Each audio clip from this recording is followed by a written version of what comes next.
வணக்க மக்களே, இன்றைக்கி சனி பிரதோஷம் இல்லைங்களா? பிரதோஷம் உருவான ஒரு கோயிலோட கதையை சொல்லட்டுங்களா? நீங்கள் பெருமாளை தான் சயன கோலத்தில், அதாவது படுத்துன்ருக்க கோலத்தில் பார்த்துருப்பீங்க. சிவபெருமானை படுத்துன்ருக்க கோலத்தில் பார்த்துருக்கீங்களா? ஒரு கோயில் இருக்குங்க.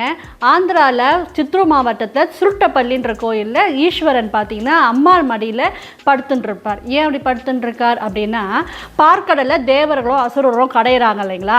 எதுக்காக கடையிறாங்க? அமுதம் எடுக்கிறதுக்காக கடையிறாங்க. அப்படி கடையும் போது ஒரு மலையை வந்து மத்தாகவும் வாசுகின்ற பாம்பை கயிறாகவும் வச்சு கடையிறாங்க. இது என்ன பார்த்தீங்கன்னா, பாம்போட தலை பக்கம் அசுரர்கள் பிடிச்சுட்டுருக்காங்க. அவங்களோட ஹார்ட்னஸ்னால வாசுகி வந்து விஷத்தை கக்கிடுது. அப்படியே அந்த சமயத்தில் கடல்லேருந்து விஷமாக வருது. ரெண்டும் சேர்ந்து ஆழகால விஷமாக ஒரு பயங்கரமான விஷமாக மாறிடுது. இந்த விஷத்தினால உலகமே பாதிக்கப்பட போகுது அப்படின்னு எல்லாரும் பயப்படும் போது சிவபெருமான் என்ன பண்ணுறாரு, அந்த விஷத்தை ஒரு கட்டி மாதிரி, ஒரு பால் மாதிரி உருவாக்கி முழுங்கிடுறாரு. முழுங்கிட்ட பிறகு அவரை மட்டும் அந்த விஷம் தாக்காமல் இருக்குமா? அதுக்குள்ளே என்ன பண்ணுறாங்க, பார்வதி இந்த விஷம் உள்ளே போயிடுச்சுன்னா சிவபெருமான் என்ன ஆவாரோ அப்படின்ட்டு கடகடன் போய் கழுத்தை பிடிச்சிடுறாங்க. அப்போ அவரோட கழுத்து வந்து நீல நிறமாக மாறிடுது. அதனால தான் அவருக்கு பேர் நீலகண்டன் அப்படின்னு பேரும் வருது. சரி, இந்த விஷத்தோட தாக்கம் அவருக்கு எப்படி இருக்குன்னு கேட்டிங்கன்னா, அப்படியே கொஞ்சம் மயக்கம் வருது.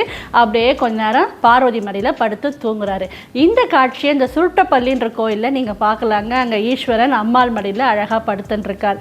இந்த டைமை தான் நம்ம பிரதோஷ காலமாக சாமி கும்பிட்றோம். இந்த கதை உங்களுக்கு பிடிச்சிருக்கா?